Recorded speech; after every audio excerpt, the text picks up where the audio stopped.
Okay, you can start whenever I shut the All right. Well, hello everybody. Jed Green. I'm the director of our fine organization, Oklahomans for Responsible Cannabis Action, and I don't always hop on camera for updates, but when I do, hopefully it's something substantial that is helpful to folks. So I'm just going to dive right into it. As a lot of folks know, we've got our legislature in session, so we're all under threat. And I say that only half jokingly, but legislature's in session, and we know that there have been a lot of cannabis bills out there. We were told over 100. We didn't take the time to actually try to get an exact specific count on them. But what is important is that today we had one of the first suggested deadlines. It's a committee deadline. So basically what happened is all the bills that got filed had to get out of committee today in order to then be heard on the floor of their chamber of origin. So anyway, if it's a House bill, it's got to get through the House committee today. If it's a Senate bill, it had to get through Senate bill committee. So we've had a lot of bills out. And what we did today was took the time to run up to the Capitol and go to a House committee meeting for alcohol, tobacco, and controlled substances. So ATC, as we call it, is the committee that actually hears the vast majority of the cannabis legislation here for the House. There are bills that went through other committees, but there was on the agenda today, we had roughly 15 different cannabis-related bills. And so we went up there for that. We know a lot of folks have been working on them and given input into it. And by and large, the raft of bills that's coming through the House are not wholly bad. There are a number that are relatively decent bills, and there are some that we've got some serious concerns about. And so all of that is simply to say is that this is the first time where the herd kind of whittles down, and so we just wanted to take a moment here to share what some of these bills are and put them up on everyone's radar, because now is the time to start paying attention and figuring out if you want to support or oppose these bills.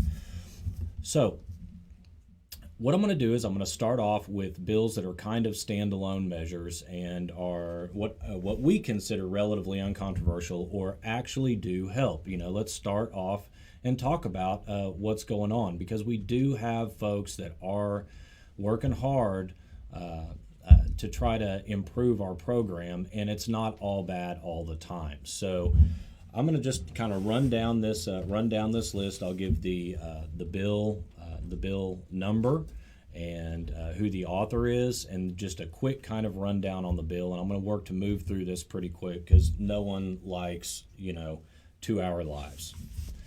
Okay, so let's see. So that's the controversial stuff. Okay, so here's the first thing that we've got. House Bill 3813 by Representative Stinson. What it does is, I call it the OMA Police Power Bill. Here's what it simply does. House Bill 3813, in short, gives OMA's investigators. Now, these are not the inspectors, but they have, I think, 4 to 6 criminal investigators that are basically law enforcement officers. So what this bill would do is it would give them full-on police power. In other words, if you have an OMA investigator come and knock on your door, it's probably not a good thing to begin with, but if and when they do, know that House Bill 3813 would give them the power of any other police officer, which means that if they come, they're not just going to say, here's what's going on with your marijuana business. If they see any other criminal violation, they are basically obligated to report that. So know that there is that OMA, to a small degree, is getting much broader police powers. So you might want to keep an eye on that. It's 3813. It's not something that's without the realm of reason. We just want to make sure that it's that we avoid confusion and make sure there's clarification from OMA on here are your investigators, here are your inspectors, and hopefully the inspectors don't believe that they also get police power. Okay, let's see here. House Bill 3971 by Burns is called the Secret Shopper Bill. So basically what it does is it sets up it empowers OMA to basically start using secret shoppers. So instead of just having an inspector come in and say, hey, we're looking at your stuff, OMA would have the ability to come in and secret shop you. So what it looks like that would do would allow OMA to come in at the retail level and have secret shoppers. They'd come in, they'd probably buy some product, and they'd probably take it right on back to their quality control lab and go and test it and kind of double verify what the products are going on there. So this could be good for consumer safety, and then there's also just let's get honest what it is. It is a sword hanging over the head of all the retail outlets. It's not going to be just inspectors coming through. You could get secret shopped, and if you're doing shady stuff, you're likely to have problems. It'll be really interesting to see how that works out and what degree that they would use those powers. But House Bill 3971 by Burns is the Secret Shopper Bill. So if you've got interest in that, take a look at it.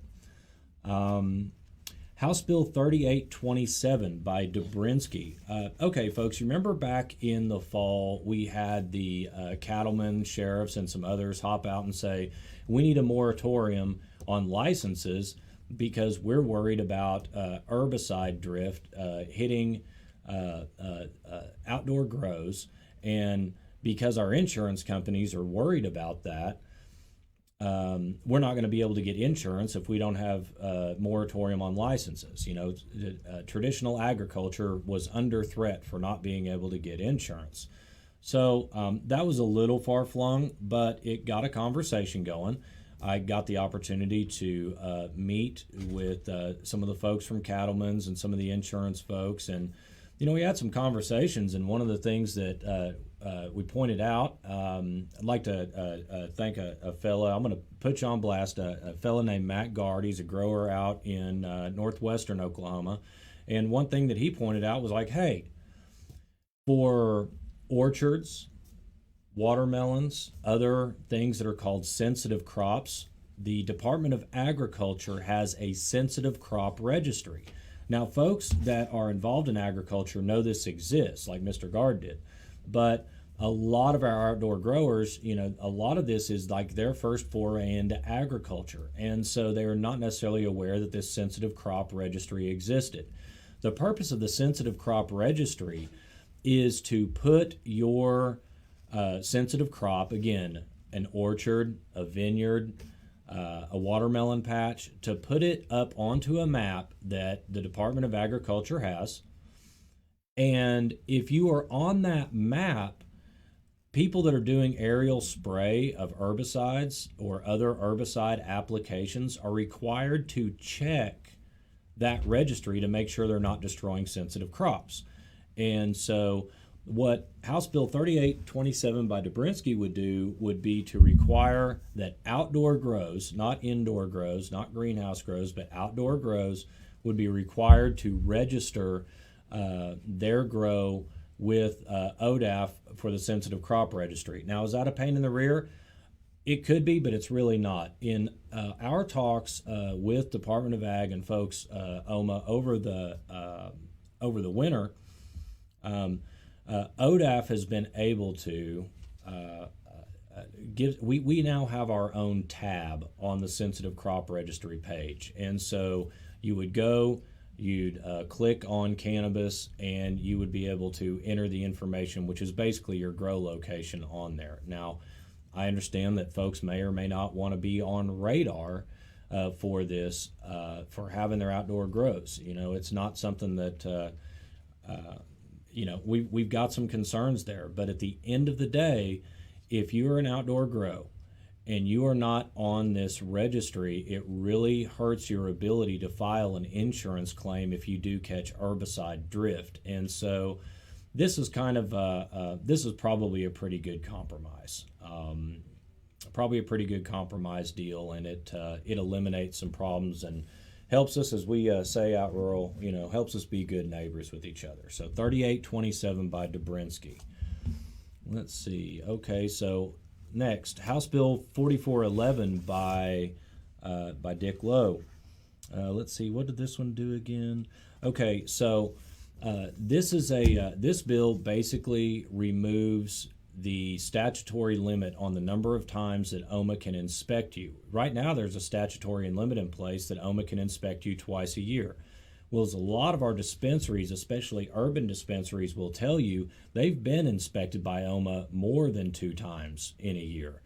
And so what this bill basically does is removes the statutory limit on the number of inspections that OMA can do in a year.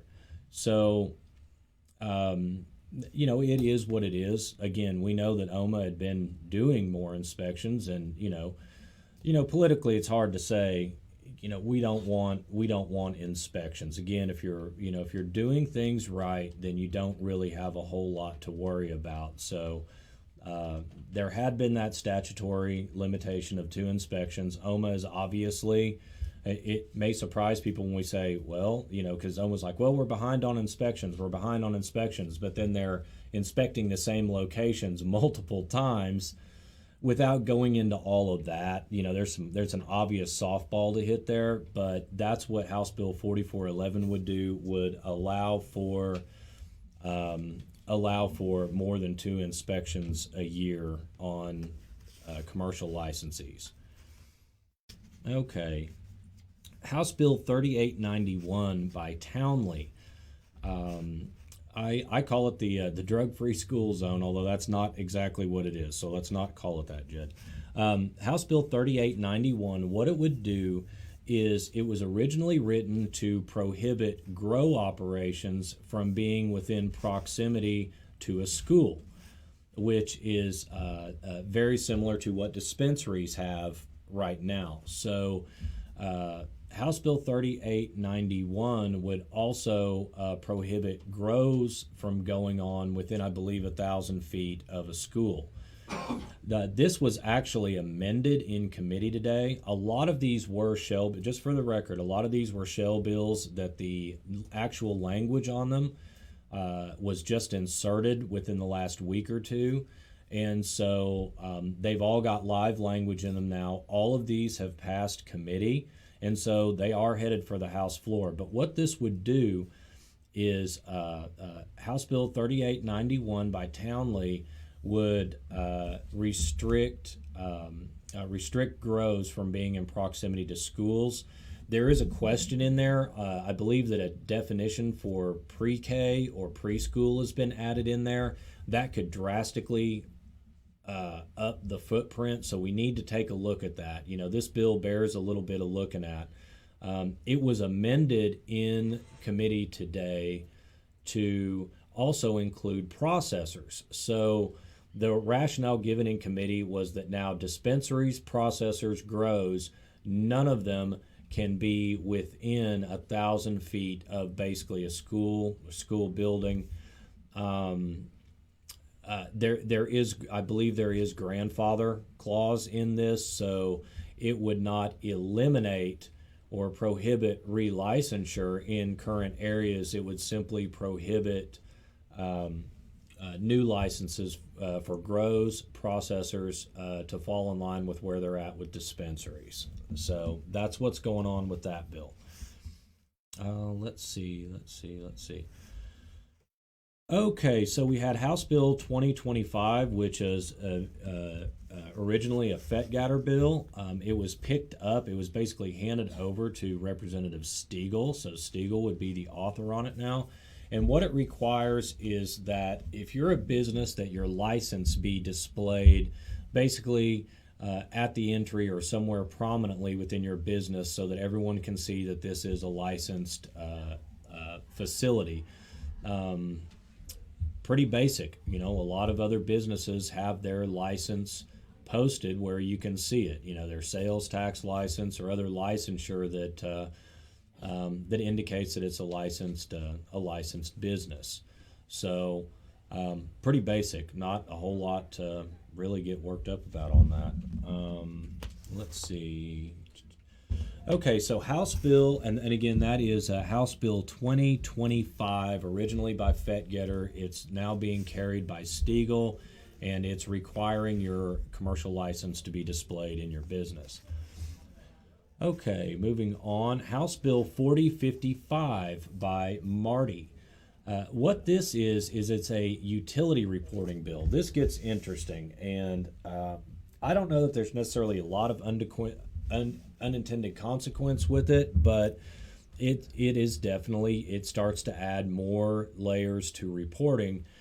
And although we have not had the opportunity to dig down into the word by word minutia, in basically what it does is it would require the utility companies to report your utility usage to OMA. And this is interesting. You know, we've heard a lot about electrical loads and water usage. Basically, any utility, and I think on down to if you have a generator on your property, it uses the word commodity as well. Any commodity purchased by the licensee has to be reported. So it may be overly broad. I see what the intent is. They're trying to quantify what the usage of utilities is by license holders. So outdoor grows, be prepared to start reporting all the way down to your well what your kind of your water consumption would be. Indoor grows, especially, y'all ought to take a look at this for all our indoor growers, because when we start talking about what those reporting requirements are going to be, keep in mind that data is data. Data is always not always a bad thing, but your utility company may require something of you. I'm not 100% sure. House Bill 4055 by Marty, especially your grows, but your indoor grows, y'all may want to take a look at this and ask some questions about, okay, what does implementation of this look like? What is going to be required? It looks like the burden is on the utility companies, but we know utility companies, they're more than happy to shift the burden on us. So might want to take a look at that one, folks. Keep in mind, that data, I don't want to speculate too far into the future as to what that data could be used for. We know that in some states, well, I can't say that. We've heard talk of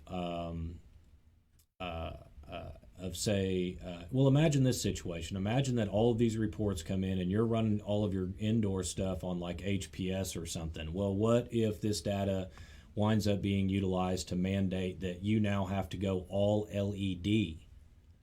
Well, that would be a enormous cost and could be very, very troublesome to some indoor grows. So outdoor folks, water consumption isn't that hard of a thing to peg. I'm not worried about, they say, okay, well, you're using this much water on an outdoor grow.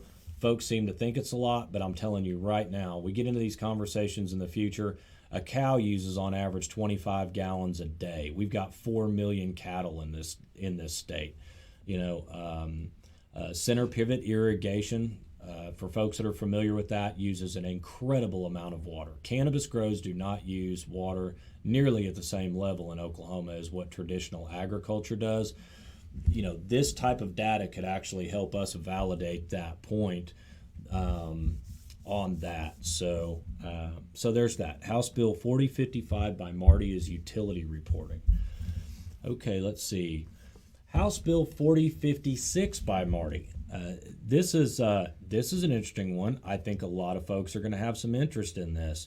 This is a requirement of laboratories. The goal here is to start getting consistency with labs. What it in short does is it would allow OMA to create more or less a list of vendors that the laboratories could use. They're going to say, okay, you can use, by I think the middle of next year, if this was passed, OMA would be required to say, here are these pieces of lab equipment that meet our standards for doing testing. So this really, in our eyes, is about the most reasonable way without creating a state-sanctioned monopoly, which we're fundamentally against. Metric. We're against that type of stuff, but we know that we do need to have some consistency within what's going on with the labs. So I'm sure the labs may or may not be fans of this. There's going to be a lot of discussion that they've got, but I think that the vast majority of us know that we've got difficulties with consistency from laboratory to laboratory to laboratory.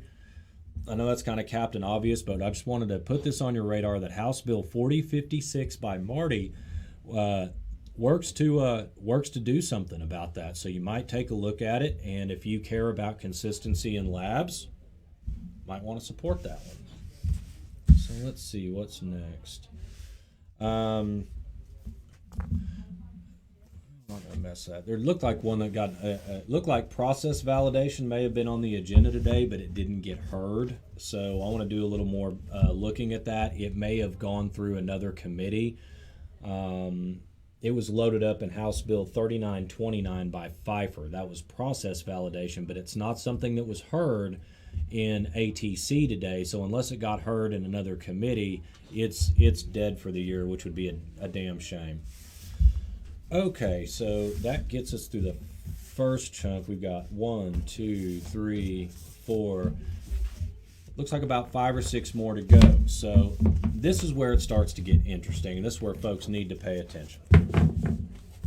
Okay, so we've got a group of bills here, and the reason that I've grouped these together is because one thing that we're going to be doing at ORCA is we want to look at the interplay of these bills. We saw an example last year that I'm not going to put on blast right now because I know that they've worked on and fixed it. And it wasn't something that affected us. It was just a legislative snafu. In the past, we have always had big what they call omnibus bills. Bills that are all the topics covered in one, and it's this giant bill, and everyone has had omnibus bill fatigue. Well, the upside to an omnibus bill is that everything is on the same page. You can look through one bill and you can see kind of everything that's going on. So this year it's been determined that we don't want an omnibus bill. We're going to have a lot of smaller bills. And so the concern here is not just with these individual bills, but how they may want to interplay with each other.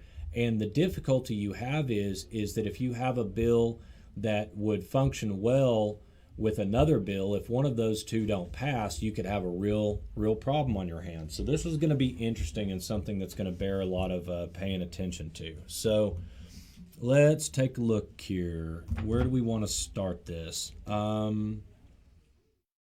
Let's start with this, exit packaging. So House Bill 3019 by Fettgatter.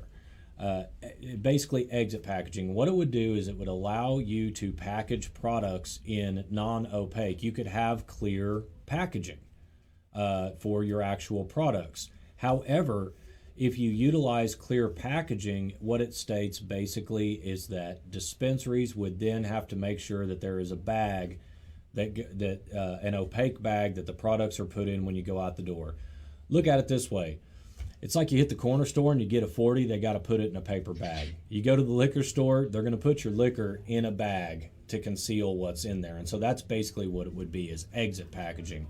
It would allow for product packaging to be in clear packages now, but it would require opaque packaging going out the door. So in other words, they got to throw your products in a sack that you walk out the door with. Okay, so let's remember that. Exit packaging. That ties into a bill that is not going to I'm not gonna color the conversation. What I'm gonna say is that the exit packaging bill again is House Bill 3019 by Fettgatter. So that gets us over here to House Bill 4289 by Davis. And what it is the return of prepackaged flour. And so what it would do is it would require that all flour be prepackaged. This is this is short but sweet, so I'm gonna hit on it. Upon the effective date of this act, all medical marijuana flour, trim, shake, keef, and other flour-based product not defined as concentrate shall be sold by licensed medical marijuana processors and licensed medical marijuana commercial growers to licensed medical marijuana dispensaries only in prepackaged form in package sizes weighing from not less than 1/8 of 1 ounce to not more than 1 ounce. Okay, gigantic red flag there. That means if I'm a grower and I'm selling to a dispensary, I have to prepackage my flour in maximum 1 ounce packages. Dispensaries, are you going to break open a bunch of 1 ounce packages and then make pre-rolls out of that? Think about this. This is inherently bad just because of what that would do right there. This is an issue, okay? Then it actually, in the next section, it ties it into the exit packaging, but as it sits, just that right there, upon the effective date of this act, all medical marijuana flour, trim, shake, keef, or other flour-based product not defined as a concentrate shall be sold by licensed medical marijuana processors and licensed medical marijuana commercial growers to licensed medical marijuana dispensaries only in prepackaged form in package sizes weighing from not less than 1/8 to not more than 1 ounce. That's a debacle. House Bill 4287 by Davis. House Bill 4287 by Davis. That's a bad one. That's headed to the House floor. Heads up.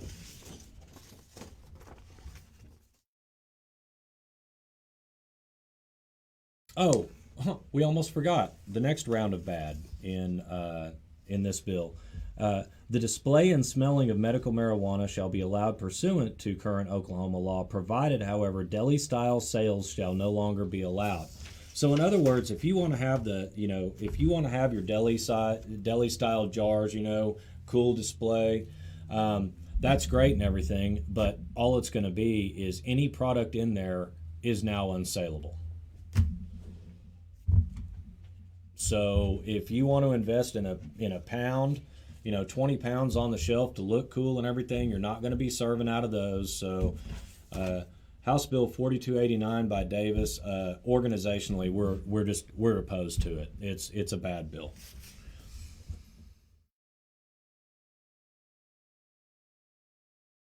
It's interesting. It has kind of a quasi tie-in to House Bill 4288 by Marty. What House Bill 4288 by Marty does is it requires product stability testing. Basically, if your product does not sell after 6 months, it's going to need to be retested in order to make sure that it is what it was. So can you can just kind of imagine what that might look like. Understandably, product does get old. There are different schools of thought as to, how fast THC converts to CBN and things like that. But just know that with House Bill 4288 by Marty, that products is basically older than 6 months. It's going to wind up having to be retested. So you'll want to keep your inventory moving. So if you've got concerns about the fact that, you can have distillate that'll stay a lot more stable than that, then, you might want to take a look at that and consider it. As far as ORCA is concerned, the jury's still out on that. We want to hear about it. So let's see. Okay. This one's important. So keep in mind what we've got with packaging and what we've talked about on what those packaging requirements would be and who can package. So there's a bill now, 3634 by Fetgetter. And fundamentally what it does is not what we don't see as a bad thing, which is create a wholesale license. So what it would basically be is this would be for like distributors, right? A wholesale license would be it'd basically be a broker's license. In other words, call it a broker, call it a wholesaler. It's basically about the same thing. Now this is 3634 by Fetgetter, and it's got some thickness to it. But what's in here? It's an amendatory bill, so there are just a few different sections in it, and we appreciate the time that Representative Fetgetter, that Scott gave to us to talk about this, and we voiced some concerns. There was a committee sub on this, but unless we're missing something, and we always could be wrong, but it looks like those concerns were not necessarily addressed.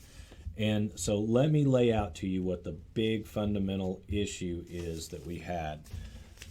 If you go and look at this, our area of concern is going to be in the back. It's going to be in, we're looking at pages 27 and 28, again, of 3634, HB 3634. Here's what our concern is, and we've actually, got a markup on this. We'll probably be talking a little bit more about this, but in Section 3, letter F, let me read this to you. Only a medical marijuana wholesaler licensee may contract with multiple licensed medical marijuana businesses to package, store, and transport medical marijuana concentrate, and medical marijuana products on its behalf in the state of Oklahoma. So, folks, you really need to take a look at this. Our concern here is, in a nutshell, and, in a nutshell is simply this, is that only a wholesaler may contract with multiple licensed medical marijuana businesses to package, store, and transport medical marijuana. So, let's say where does this begin and where does this end is the question. If we can see that there would be a number of different business structures and product flow situations that this could be affected by, and we're concerned that there are some serious unintended consequences on this. And so when you tie that back into what some of the other packaging requirements could be, or what your supply chain looks like business to business, we're concerned about it. And so again, we're okay with a wholesaler license, but there are some things that look like it would kill grower-to-grower sales, look like it could kill splits with growers and processors, looks like it could have some unintended consequences. I'm not going to say that we've got it all figured out at this point in time, but House Bill 3634 definitely needs to be on your radar, and as a community and industry, you need to have a conversation about this. The good thing is that it's one of Fetgetter's bills, and as we all know, whether we agree with him or not, Scott has been one of the most, if not the most involved legislator in our issues, has an understanding of it. We're just highly suspect of what's going on in 3634. And we had asked for some changes to that section. We haven't seen them. So if y'all are concerned about it as well, then you probably might look at starting to chime in. Okay, so we've got two more left. And and I'm sure there's going to be, a lot of conversation about these. So one is House Bill 3734 by Fetgetter. And what it does is it provides for a methodology for temporary licenses to be issued.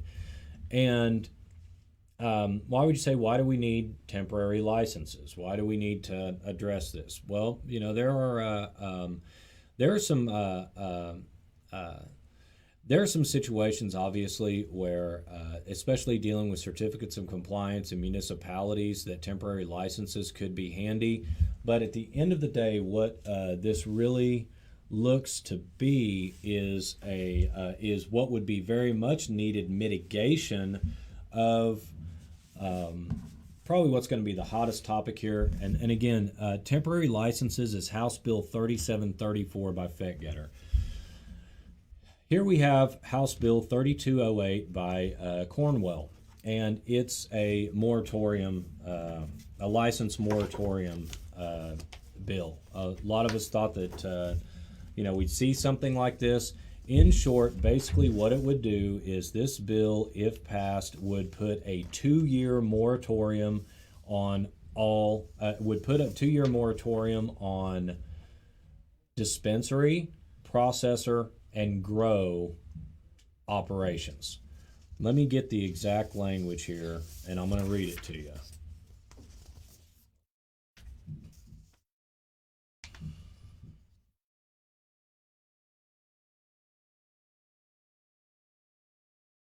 Beginning July 1st, 2022 and ending July 1st, 2024, the Oklahoma Medical Marijuana Authority shall, based on the number of current medical marijuana business licenses for dispensaries, processors, and commercial growers, declare an established moratorium on processing and issuing new medical marijuana business licenses for dispensaries, processors, and commercial growers.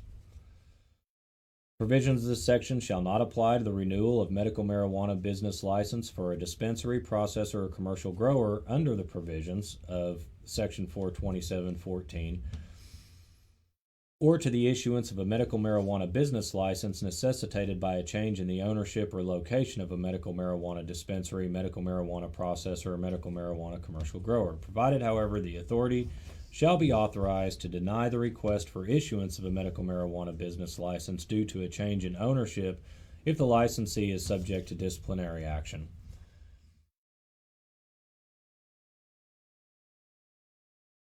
The authority shall review and process applications for medical marijuana business licenses for dispensaries, processors, and commercial growers if applications are received on or before July 1st, 2022. So, again, what this is this bill 3208 would put a moratorium on new licenses being even looked at for 2 years between July 1st, 2022 and July 1st, 2024. What this also does, what it also does is it puts the power of the moratorium in the hands of the director of OMA to basically, what it says in short is that if the director, if the agency is caught up on all inspections and everything for all licenses, then the director can say, okay, we're lifting the moratorium.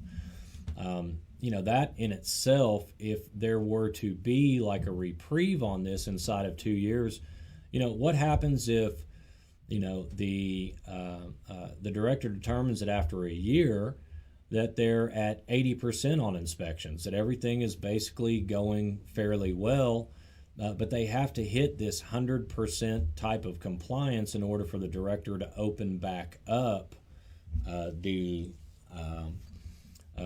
license application. So they would have their hands tied by this, that they would have to have every single thing done to 100% in order to be able to open up new licenses. So it's problematic there. Fundamentally, what we're seeing that finally enforcement has been taking place. That finally, OMA has a director that finally, we're seeing the number of licenses drop naturally due to the market, due to consolidations. And unfortunately, due to a failure of enforcement the first 2.5 years of this program by the state, that allowed for and created a situation where a lot of really good people could not compete against folks that weren't even trying to be compliant. And so our worldview is really simple, and that is that we don't believe that a moratorium is needed. We believe that what that will do is will actually destabilize what's going on. We believe that it's highly possible that as y'all get wind of this and word spreads as it does, and it's already kind of out there, that OMA might wind up, let's say that this passes in late May. Well, the month of June could be a record-setting month for license applications for OMA. It could actually wind up working to bury an agency that's just now getting its feet under itself. So, I think this is going to be, obviously there's going to be a lot more conversation about this.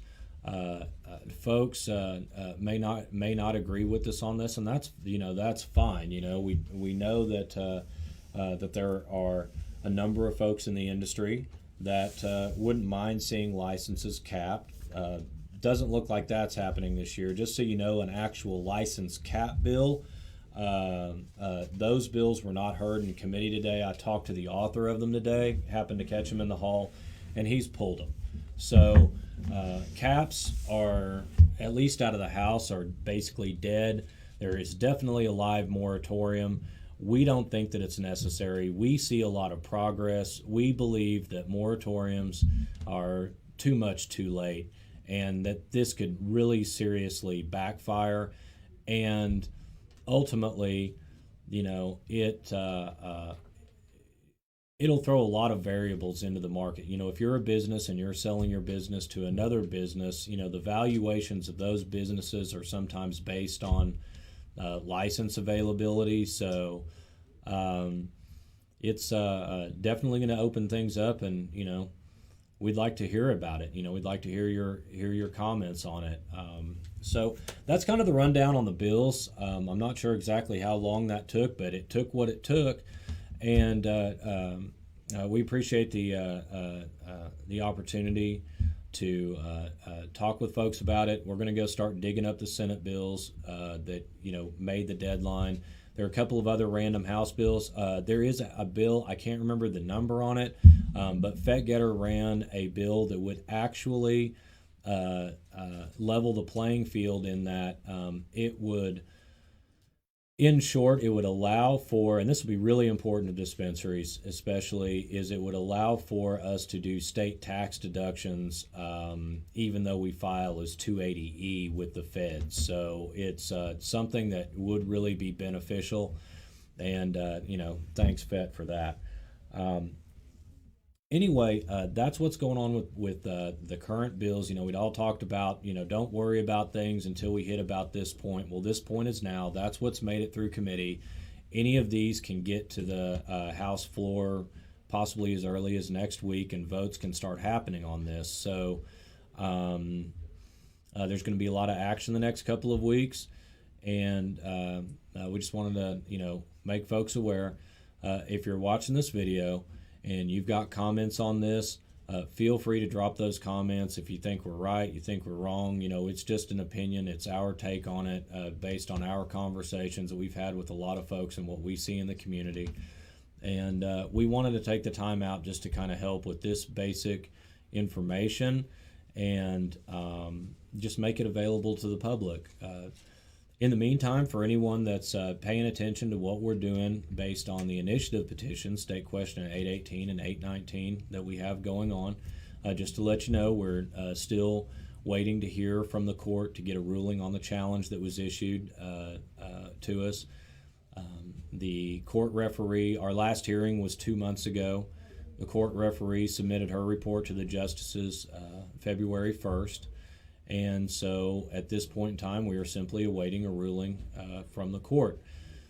Once we get that ruling, If we are cleared to go, which we feel very strongly that we will be, then within 15 to 30 days, we'll begin gathering signatures. So we'll be back to talk more about that now, but there is no time limit that the court has. We've gotten indications that it would be sooner rather than later. That doesn't look to be holding completely true right now. So as soon as we hear from the court, we will let you know, and it will be time, and it will be on. So thank you, everyone.